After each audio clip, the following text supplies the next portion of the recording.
There is something you need to understand about the people who will rise in 2026. They are not smarter than us. They are not more talented. They were not born with rare abilities or secret advantages. But they carry something you lost without even noticing. And when you realize what it is, it will make us uncomfortable because you'll see how many years slipped away while you believed something that was never true. Here is the lie. That learning has an expiration date, that your mind is already formed, that curiosity belongs to children, not adults, that growth slows, then stops, and after a certain age you are only maintaining what's left. Most people begin believing this lie somewhere in their mid-20s, not because it's true, but because repetition makes anything feel true. We hear it in jokes, in conversations, in subtle expectations. You should have learned that earlier. It's too late to change now. That's for younger people. And slowly, quietly, the door closes. Not because it was locked, but because you stopped trying to open it. Here's what no one tells you. A child between the ages of 3 and 5 learns more in a single year than most adults learn in 10. And that child doesn't have discipline, doesn't have motivation, doesn't have planners, routines, productivity systems, or goals. So what do they have? They have something adults systematically destroy: the ability to approach the world without certainty.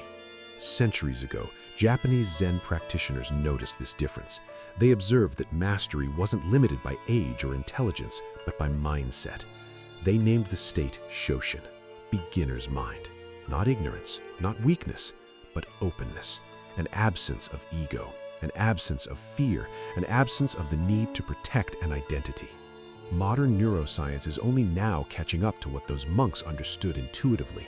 Your brain does not lose its ability to learn with age, it loses its willingness. As we stand on the edge of 2026, this matters more than ever, because the people who will dominate the next decade won't be the loudest, they won't be the most confident, they won't even be the most experienced. They will be the ones who never stopped being beginners. And to understand how this works, not in theory, but in reality, you need to understand the story of someone who believed he was already finished. A life on autopilot. Ethan was 34 years old. He worked in an industrial maintenance facility on the edge of the city. Steel, machinery, noise, the same place he'd been for almost 11 years. His days followed a predictable rhythm. Alarm at 5:40, work by 7, home after dark. He was reliable, competent, the kind of workers supervisors trust, and completely invisible. Every afternoon, expensive vehicles rolled into the facility for inspections. Company executives, contractors, people who spoke casually about projects worth more than Ethan's annual salary. And every time, the same question surfaced: how did they get there? He didn't think he was lazy. He worked harder than most people he knew. He didn't think he was stupid. He understood machines intuitively. But somewhere along the way, his ambition had quietly died. Ethan once wanted to study engineering. He wanted to understand systems, not just repair them. He imagined building something of his own one day. He also wanted to feel stronger again, to have energy after work, to stop feeling drained by a body that never fully recovered. But every time those thoughts appeared, another voice shut them down. You're already in your 30s. You missed your window. You don't have the background. You don't have the time. So he accepted a smaller life, not because he chose it, but because he stopped believing alternatives were possible. His life became maintenance, fixing things, paying bills, recovering on weekends. No momentum, no direction, just survival.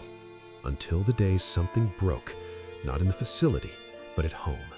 The moment everything cracked. It was a Sunday afternoon, rare day off. The apartment was quiet. Ethan was sitting on the couch, scrolling aimlessly, half aware, half numb. In the kitchen, Lena was cleaning. Then he heard the sound, a sharp impact, a cry of pain. He rushed in. Lena was on the floor, gripping her leg, pale and shaking. She had slipped on the tile and twisted badly. Ethan tried to lift her. His arms trembled, his back locked. He couldn't. They moved slowly, painfully, to the car instead. The drive to the hospital felt endless. But beneath the worry, another fear gnawed at him: the cost. They lived carefully, no savings, no buffer. The diagnosis wasn't catastrophic, but it was serious enough. Treatment, time off work, bills. When they returned home that night, Lena fell asleep from exhaustion. Ethan sat alone in the dark kitchen, and for the first time in years, he didn't distract himself. He let the thought finish forming. I can't live like this. Not because life was unbearable, but because it was stagnant. He worked hard and still felt powerless. He showed up every day and still couldn't handle unexpected reality. That night, he admitted something he'd been avoiding for over a decade. I don't know how to grow anymore. The search for an answer. The next week, Ethan started searching. How to learn as an adult, how to change careers after 30, how to rebuild life. The internet responded instantly. Endless advice, shortcuts, certainty. He watched videos late into the night, read threads, downloaded guides. Every promise sounded convincing, and every attempt ended the same. Overwhelmed, discouraged, back to zero. The problem wasn't lack of effort. It was something deeper. Every time Ethan tried to learn something new, he carried an invisible weight with him. Expectation. He expected failure. He expected difficulty to confirm his limits. He expected proof that he was too late. And that expectation shaped everything. One night, while scrolling through yet another stream of noise, he stopped on a quiet video. No dramatic title, no urgency, just a simple idea. Why adults stop learning. The speaker explained something that felt unsettlingly accurate. Adults don't fail to learn because they lack ability. They fail because they arrive already convinced they can't. Children explore. Adults evaluate. Children try. Adults judge themselves before they begin. That single distinction changed everything. For the first time, Ethan saw the real enemy. Not age, not intelligence, certainty. And that realization was the beginning, the beginner's door. That night, Ethan didn't sleep, not because he was anxious, but because something inside him had finally shifted. For years, every attempt to change his life had followed the same pattern. He would gather information, consume advice, watch others succeed, and then stop. Not because he didn't try, but because deep down, he had already decided how it would end. Failure felt familiar, safe, predictable. But now he saw it clearly. He had never approached learning as a beginner. He approached it as someone already defeated. The next morning, he made a small decision, one that felt almost insignificant, but would later prove decisive. He would stop trying to win. Instead, he would try to learn. That distinction mattered more than he realized. Shoshin. The concept had a name, Shoshin, beginner's mind. Not the absence of knowledge, but the absence of certainty. Ethan began paying attention to how he approached things. When he read something new, he noticed the internal resistance, that quiet voice saying, "This won't work for you." Instead of listening to it, he let it pass. He didn't argue with it, didn't try to replace it with confidence. He simply ignored it. For the first time, he allowed himself not to know. No pressure to be good, no need to prove intelligence, no expectation of results, just curiosity. He chose one subject he had always avoided, basic physics, not advanced, not impressive, foundational. He felt embarrassed at first, studying material designed for teenagers, but that embarrassment faded quickly, because something unexpected happened. He started understanding, not memorizing, understanding. Concepts connected naturally when there was no rush to appear competent, and for the first time in years, learning felt light, the structure of growth. As Ethan continued, he noticed something else. Unstructured curiosity wasn't enough. Without direction, it dissolved into distraction. That's when he encountered another Japanese framework, Shuhari, a progression of mastery. Shu-ha-ri. At first, it sounded abstract, but when he applied it, it became practical. Shu meant obedience, not submission to authority, but to form. Follow the method exactly. No customization, no shortcuts. Ethan realized this was where he had failed before. He always tried to adapt too early, tried to personalize before understanding the basics. This time, he did the opposite. For his body, he followed a simple training routine from someone experienced. 3 days a week, no improvisation. For his studies, he followed a structured curriculum without skipping ahead, no cherry-picking. For his finances, he used a basic budgeting method, applied exactly as written, no negotiations with himself. The simplicity felt restrictive, but it worked. Kaizen. Progress was slow, almost invisible, which was uncomfortable. Ethan wanted confirmation, proof, but instead of measuring outcomes, he focused on consistency. 1% per day, that was the rule. Not transformation, not motivation, just continuity. Some days felt pointless, some days felt like regression, but he kept going. And something subtle changed. He stopped asking whether it was working. He simply did the work. Weeks passed, then months, and without realizing it, he crossed an invisible threshold.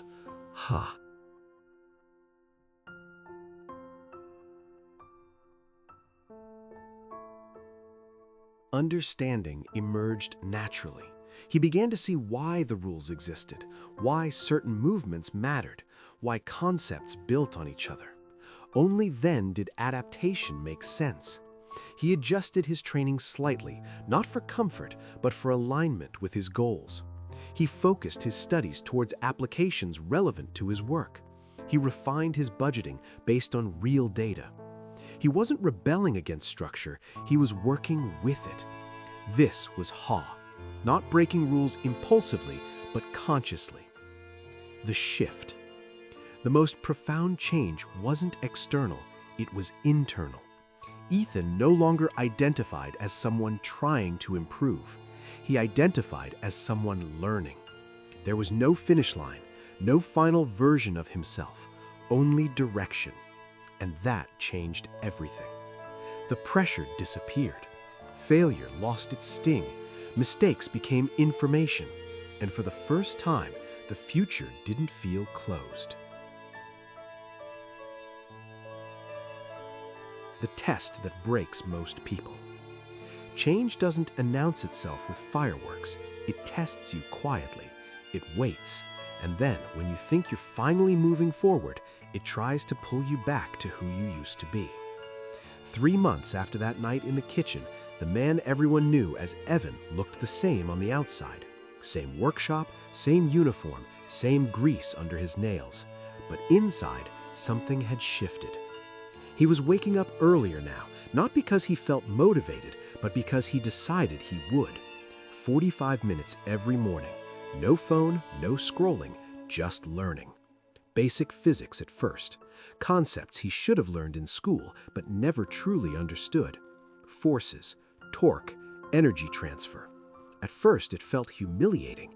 He was 33 years old, struggling with material meant for teenagers. And that old voice came back immediately. Look at you, grown man failing at high school level concepts. This is exactly why you shouldn't have started. But this time, Evan didn't argue with the voice. He didn't fight it. He didn't try to silence it. He simply continued. That was new. At the gym, progress was painfully slow. Same movements, same routine, same weights for weeks. No visible change. His body still felt heavy. His joints ached. Some mornings he questioned whether it was even worth it. At work, nothing changed either. Same salary, same customers, same long hours. No sudden opportunities appeared, no doors magically opened. And that's when the real test began. Because most people don't quit when things are hard, they quit when things are quiet. No reward, no validation, no sign that anything is working. 6 weeks in, Evan hit a wall. One evening, exhausted, he sat at the kitchen table staring at his notes. The symbols blurred together. His head throbbed. His body felt empty. Sarah was already asleep. The house was silent. And for the first time since starting, he thought, what if this is pointless? Not emotionally, rationally. What if all this effort leads nowhere? What if he's just wasting time instead of resting? What if the people who said, it's too late, were right? That night, he closed the notebook. He didn't study. The next morning, he skipped the gym. And that scared him more than failure, because it felt familiar, that slippery slope back to autopilot. Evan caught himself mid-slide, And instead of pushing harder, instead of forcing motivation, he did something different. He returned to the only question that mattered. Why? Not what do I want, not how long will this take, but why am I doing this when nobody is watching? The answer came slowly but clearly. He wasn't trying to become rich. He wasn't trying to impress anyone.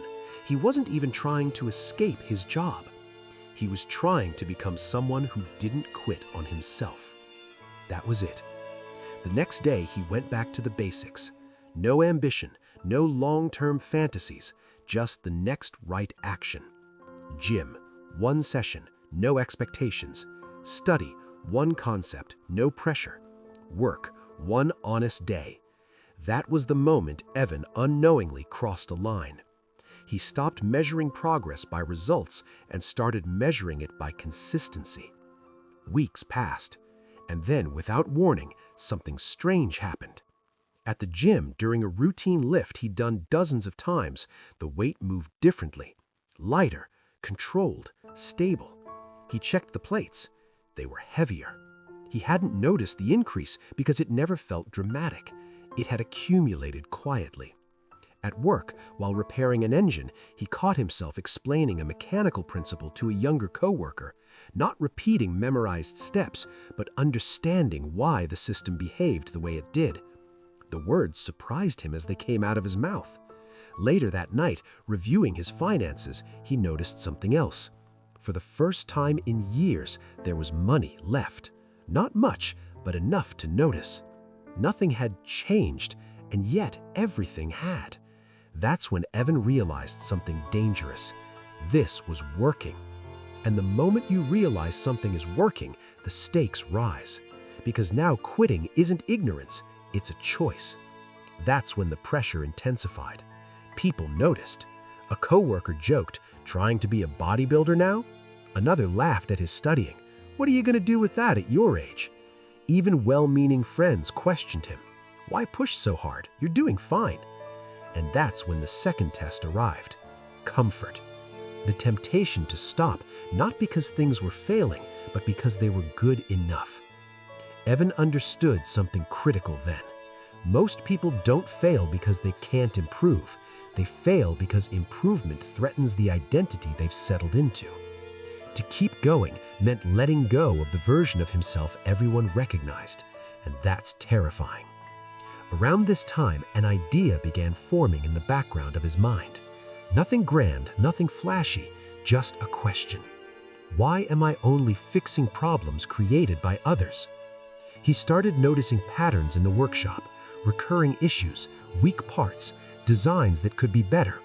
Before, he would have dismissed the thought immediately. "I'm not qualified. That's not my place." Now, he didn't dismiss it. He got curious. At night, he researched quietly. Forums, old manuals, engineering discussions. He asked basic questions. Some were ignored, some were answered. He didn't care. He wasn't trying to look smart. He was trying to learn. And then reality hit again. Time. There weren't enough hours. Work drained him. Studying drained him. Training drained him. Some days, exhaustion felt unbearable. So he made another adjustment. Not bigger effort, smaller expectations. On days he couldn't do an hour, he did 15 minutes. On days he couldn't train hard, he showed up and stretched. On days his brain felt dead, he reviewed instead of learning something new. No 0 days. That rule became sacred. Progress didn't come from intensity anymore. It came from a refusal to stop. 3 months after his lowest point, Evan stood in the same workshop, same noise, same smell of oil. But he was no longer the same man standing there. He didn't feel successful. He didn't feel confident, but he felt something far more powerful, capable. And capability changes how you see the world. Because once you believe you can learn, every problem starts to look like an invitation. And that's when the idea stopped being a thought and started becoming a direction. The shift you don't notice until it's done. The idea didn't arrive as a breakthrough. It arrived as an inconvenience. One evening, Evan stayed late at the workshop to fix a recurring fault everyone hated dealing with. Same problem, same temporary solution, same complaints from customers weeks later. As he tightened the final bolt, a thought surfaced. Quiet, almost annoying. This shouldn't fail like this.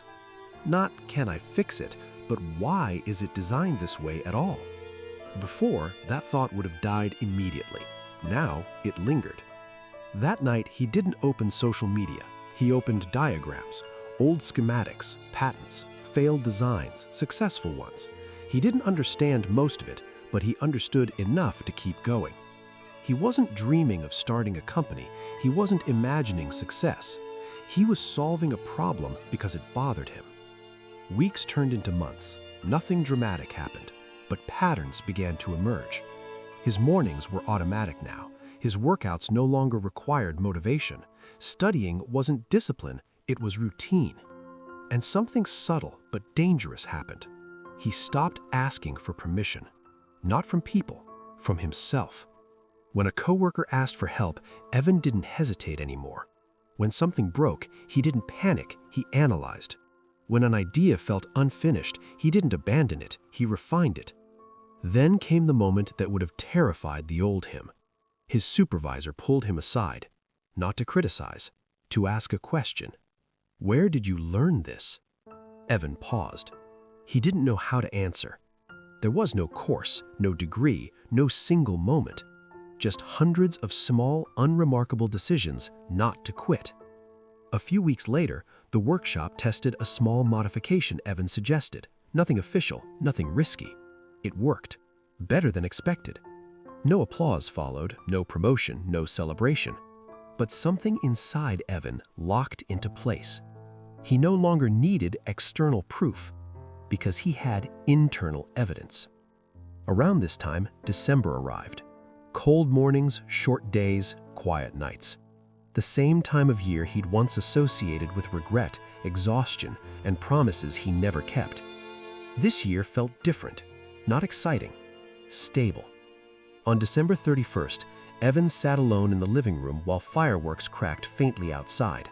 Sarah was already asleep. The TV was off. He wasn't reflecting on goals. He was reflecting on identity. A year ago, he believed people changed by deciding to change.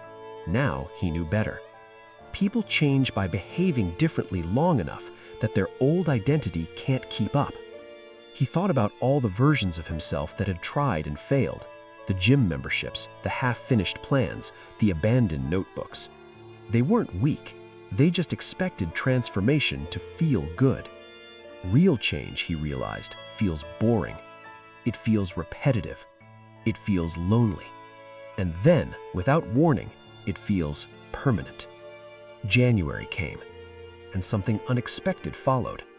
Opportunity. Not the dramatic kind. A quiet one. A small side project, a consultation. Someone heard he understood things differently.